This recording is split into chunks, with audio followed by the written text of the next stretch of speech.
Hey everyone, welcome back to the channel. I say welcome back, it's more of a welcome back for me because I think it's been close to, gosh, 2 months since the last time I posted a video. It's been a bit, obviously, a lot of things going on.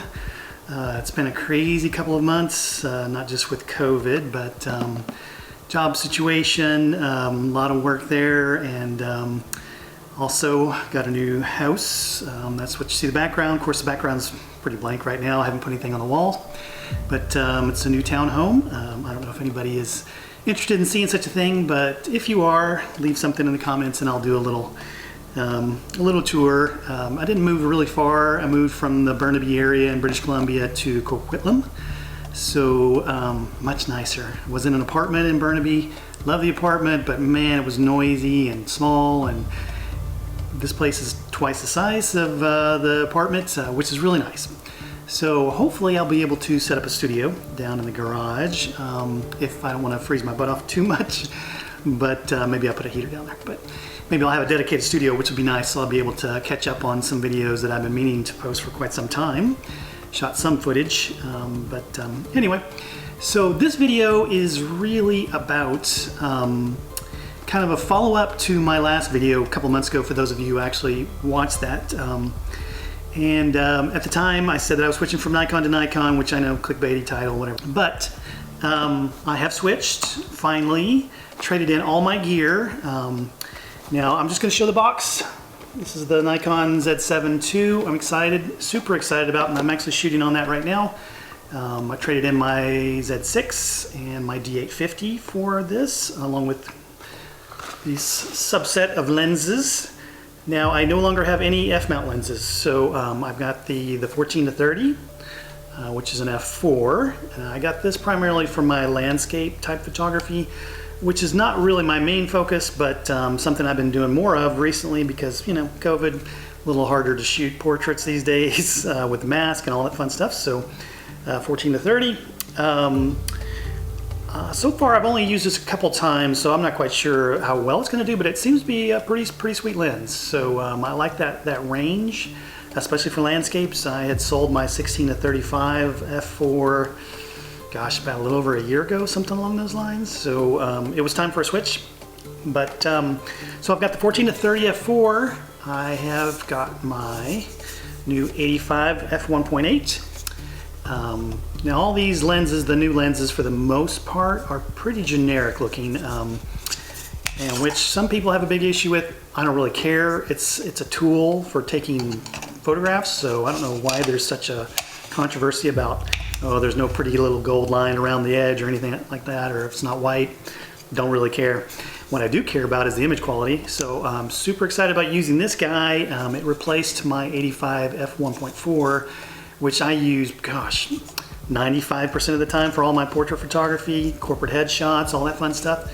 So I'm really hoping this guy is going to prove to be a great lens for that.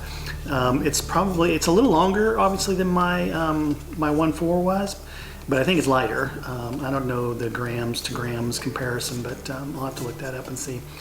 I've read a lot of good things about this, and I think, I don't know, we'll see. I think Nikon's planning on putting out an 85 1.2 this year, so I'll look at that, but I don't know that I necessarily need that. I think these days, who's shooting an f1.2? Pretty crazy. I guess if you want to really just completely obliterate the background, pull a Tony Northrup and make everything just look crystal smooth, or not crystal smooth, but very smooth, and you can't identify anything in the background. What was that guy?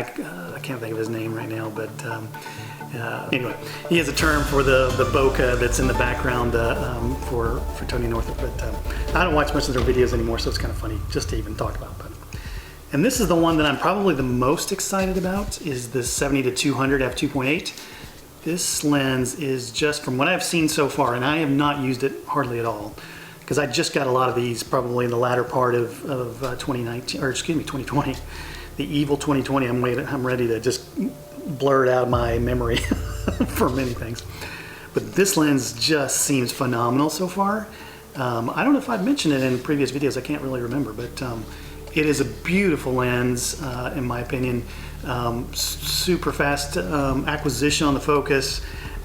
It is a major replacement, in my opinion, from the old 70-200 f2.8 that I had, the f-mount lens. Now that was the one prior to the one that everybody loved, but it had some focus breathing issues, and this thing, so far I've not seen any of that. Chromatic aberrations seems to be all gone. So yeah, so that's what I'm super excited about. Yeah, one thing I didn't point out with the 85-1.8, same thing, that chromatic aberration seems to be completely gone from the few images that I've shot. That was a problem with my 85-1.4. I spent a lot of time removing that in post, so especially anyone that was wearing silver lenses, glasses. So it would tend to fringe. You get a little bit of that color fringing, more of a purplish type color sometimes, a lot of times. So spent a lot of time in portraiture removing that, so I'm hoping that these new lenses will take that out of the equation. So that's it for this particular video. That's a super short video. You know, I'm in quarantine. I was one of those evil people that actually traveled over the holidays. Oh, by the way, for those of you who just have recently subscribed, thank you so much for that.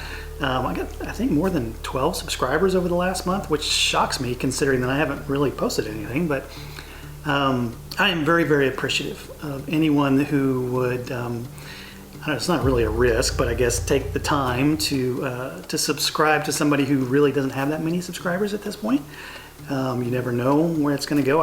Obviously, you can always unsubscribe, but I do appreciate that. Thank you very, very much, and I hope that the newer videos that I hope to put out this year, we're going to cross a lot of different segments this year in 2021, not just photography probably. I'm going to spend a bit of time, and I've mentioned this before, I haven't had a chance to put them out, but I'm talking a little bit about real estate probably in Canada, what you can expect for those of you who are immigrants, as I am a permanent resident here in Canada from the States.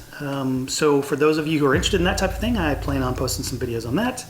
And also I'm going to talk about the immigration process, especially during this time of COVID.